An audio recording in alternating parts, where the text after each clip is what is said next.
पवनी धाबे येथे अटल जिल्हा क्रीडा व सांस्कृतिक महोत्सव उद्घाटन संपन्न। नमस्कार, मी Jayshree Sonawane, blue storm TV न्यूजमध्ये आपलं सर्वांचं स्वागत आहे आणि ही बातमी आहे गोंदिया जिल्हा प्रतिनिधी दिगंबर नंदेश्वर यांच्याकडून। गोंदिया जिल्ह्यातील जिल्हा परिषद गोंदियाद्वारा पंचायत समिती अर्जुनी मोरगाव क्षेत्रातील शालेय व क्रीडा क्षेत्र पवनी धाबे येथे अटल जिल्हा क्रीडा व सांस्कृतिक महोत्सव कार्यक्रमाचे आयोजन करण्यात आले। अटल बाल क्रीडा संमेलनाचे उद्घाटन माननीय यशवंतजी गणवीर, माजी उपाध्यक्ष तथा सदस्य जिल्हा परिषद गोंदिया, अध्यक्ष सौ आम्रपालीताई डोंगरवार, सभापती पंचायत समिती अर्जुनी मोरगाव, दीप प्रज्वलक श्रीमती चंद्रकलाताई ठवरे, सदस्य पंचायत समिती अर्जुनी मोरगाव, श्रीमती पपिताताई नंदेश्वर, सरपंच गट पंचायत पवनी धाबे, माननीय परागजी कापगते, उपसरपंच गट ग्रामपंचायत पवनी धाबे, अविनाशजी पुराम, अध्यक्ष शाळा व्यवस्थापन समिती पवनी धाबे, विशेष अतिथी श्री नारायणजी पाटील डोंगरवार पवनी धाबे, माननीय VR गुडेवार सर, मुख्याध्यापक MPD विद्यालय पवनी धाबे, देहारी सर, मुख्याध्यापक स्वामी विवेकानंद माध्यमिक आश्रमशाळा पवनी धाबे, इतर आमंत्रित निमंत्रित अतिथी व शाळा व्यवस्थापन समिती सदस्य प्रामुख्याने यावेळी उपस्थित होते। 3, 4 व 5 डिसेंबर 2025 3 दिवसीय अटल जिल्हा क्रीडा व सांस्कृतिक महोत्सव कार्यक्रमाचे आयोजन करण्यात आले। सर्व बाल क्रीडा विद्यार्थ्यांनी मान्यवरांना लेझिमच्या नृत्याने मानवंदना देऊन स्वागत केले। अटल जिल्हा क्रीडा व सांस्कृतिक महोत्सव प्रसंगी कार्यक्रमाचे उद्घाटक यशवंत गणवीर यांनी आपले विचार व्यक्त केले की विद्यार्थ्यांनी कला, कौशल्य, गुण विकसित करण्याकडे लक्ष द्यावे। शिक्षकांनी सुद्धा विद्यार्थ्यांच्या मनात थोर महापुरुषांचे विचार रुजवावे। चंद्रकलाताई ठवरे यांनी सुद्धा विद्यार्थ्यांना आपल्या शाळेचे नाव, वडिलांचे नाव उज्ज्वल करण्यास त्यांच्या अंगीचे जे गुण आहेत त्या गुणात यश प्राप्त करावे। तर माननीय ढोकसाहेब मत्स्य सहकारी सोसायटी गोठणगाव यांनी सुद्धा शिक्षकांनी पगारापुरतेच काम न करता शिक्षक एक समाज विद्यार्थी घडवणारा पालक आहे, तर त्यांनी आपले जबाबदारीने काम करावे अशा प्रकारे मार्गदर्शन केले। कार्यक्रमाचे अध्यक्ष आम्रपालीताई डोंगरवार यांनी आपले विचार व्यक्त करत असताना जिल्हा परिषद शाळेत गरीब विद्यार्थ्यांचे मुले शिक्षण घेत असतात आणि त्यांच्या सुप्त गुणांना वाव मिळावा, त्यांना कलागुण प्रसिद्धी करण्यास स्टेज मिळावा या निमित्ताने या कार्यक्रमाचे आयोजन करण्यात आले। विद्यार्थ्यांनी मनात जिद्द बाळगावी। आपण जिल्हा परिषद शाळेत शिक्षण घेत आहोत म्हणून स्वतःला कमजोर समजू नये। मंचावर बसलेले सुद्धा जिल्हा परिषद शाळेत शिक्षण घेऊन मोठमोठ्या पदावर गेले आहेत अशा प्रकारे संबोधित केले।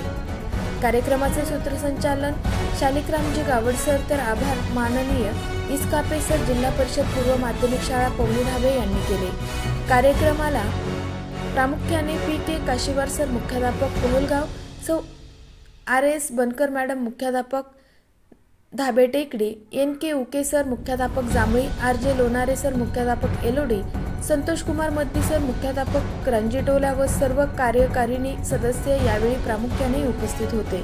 अशाच काही नवीन बातम्यांच्या अपडेट्ससाठी आपण पाहत रहा ब्लू स्टॉर्म टीव्ही न्यूज। आम्ही आमचे जिल्हा परिषदचे अध्यक्ष आणि बाकीचे सर्व मंडळी बसून हा कार्यक्रमाचे नियोजन केलं आणि याला नाव दिलं अटल जिल्हा क्रीडा महोत्सव, अटल जिल्हा क्रीडा व सांस्कृतिक महोत्सव असं नाव दिलं आणि ते सुरू केलं। कुणासाठी? हे सर्व तुमच्यासाठी। आणि म्हणून तुम्हाला याच्यामध्ये जास्तीत जास्त प्रमाणात भाग घ्यायचा आहे आणि तुमच्यामध्ये असणारे कलागुण, कौशल्य हे तुमचे कसे विकसित करता येईल त्याच्याकडे तुम्हाला विशेष ध्यान द्यायचं आहे। आणि महत्त्वाचं, पालक मंडळींनी त्याकडे लक्ष द्यायचंच आहे, परंतु गुरुजी मंडळींना एवढी विनंती आहे की हे आता सांगते वेळी आमचे ढोके गुरुजी असोत किंवा आमचे सन्माननीय मॅडम ठवरे मॅडम असोत, यांनी सांगितलं आपल्याला की हा एक छोटासा मातीचा घडा असते, त्याला जसा आकार देऊत त्याचा आकार बदलते, त्या अनुषंगाने त्यांच्यामध्ये आपण खेळत असतो आहे की नाही गुरुजी? आपण खेळात जरी असलो तरी आपली खेळातली मुले त्यांच्यामध्ये मोठ्या प्रमाणात पोटेन्शियल असते आणि तो पोटेन्शियल कसा शोधायचा, कुठल्या मुलामध्ये काय कलागुण कौशल्य ते शोध आणि त्या अनुषंगाने ते विकसित कसे करता येतील ते करायचे। आणि महत्वाची गोष्ट एक, हा आपला भारत देश, आपला महाराष्ट्र राज्य हे सर्व महापुरुषाच्या विचारावर चालत आहे की नाही? आणि म्हणून ही महापुरुषाची विचार ह्या मुलामध्ये पेरणं गरजेचं आहे। थोडासा वेगळ्या वळणाकडे तुम्ही कधी कधी जाता, चांगली ठीक आहे, परंतु 5 ते 10% त्या वळणाकडे जायचं, 90% तुम्ही महापुरुषाचे सांगा, हे उजळून निघतील, यांचं भविष्य उज्ज्वल होईल. तर शिक्षकांनी आपल्या मुलाला कसं घडवायचं या संबंधानं तो सर्व अवलंबून असतो. शिक्षकांनी जर प्रयत्न केलं, नाहीतर काय होते, आजच्या युगामध्ये बरेचसे विचित्र प्रकार घडायला पाहायला मिळतात. अशी ही नीती जी आहे ती नीती शिक्षकांच्या मनामधून दूर व्हायला पाहिजे, तरच आपण आपल्या विद्यार्थ्याला चांगलं घडवू शकतो आणि विद्यार्थिनीला सुद्धा आपण चांगलं घडवू शकतो. अन्यथा शाळा पगारापुरती आपण शाळा ठेवायची नाही. पगारच आहे, पगार भेटते म्हणून शाळेत जायचं आणि शाळेमध्ये 1 पिरियड घेतलं, 2 पिरियड गेलं की संपलं काम. एवढ्यापूर्वी मर्यादा आपली नाही आहे, कारण आपण शिक्षक आहोत. आपण या देशाला, या मुलाला, या समाजाला घडवणारे एक पालक आहोत, एक पाल्य आहोत आणि त्या पद्धतीनंच आपलं कर्तव्य असायला पाहिजे, अशी आज या क्रीडा संमेलनाच्या निमित्तानं मी आज आपल्याला विनंती करतो. आणि हे कार्यक्रम करत असताना आपण फार परिश्रम घेता. संमेलनाचे उद्घाटन या ठिकाणी झालेलं आहे. खरं तर विद्यार्थ्यामध्ये असलेल्या सुप्त गुणांना कुठंतरी वाव मिळावं, त्याकरिता या अटल क्रीडा महोत्सवाचं सुरुवात करण्यात आलेली आहे. आणि ग्रामीण भागामध्ये आपल्या खेड्यामध्ये जे काही जिल्हा परिषदेच्या शाळा आहेत त्यामध्ये आपल्या गरीब लोकांचेच मुलं जात असतात आणि त्यांना कुठेतरी स्टेज मिळावा, त्यांच्यामध्ये असलेल्या सुप्त गुणांना वाव मिळावी. आपल्या मुलांमध्ये खूप काही गुण असतात, परंतु त्यांना एक स्टेज मिळत नसतो.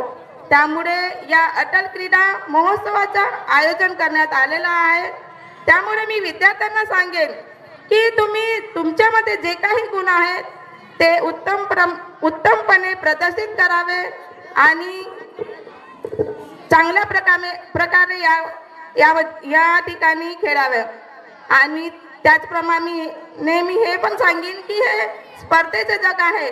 खेळ असो किंवा कोणत्याही ज्या स्पर्धा परीक्षा असोत, त्या स्पर्धा परीक्षामध्ये आपण भाग घ्यावा.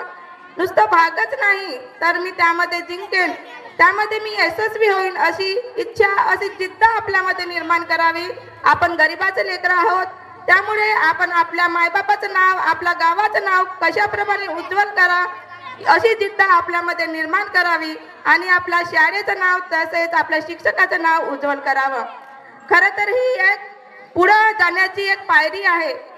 आधी तुम्हाला असं वाटत असेल की आपण जिल्हा परिषद शाळेमध्ये शिकतो त्यामुळे आपण काय करणार. खरं तर इथं बसणारे 1-2 सोडून सर्व लोक हे जिल्हा परिषद शाळेमध्ये शिकून खूप मोठ्या पदावर गेलेले आहेत.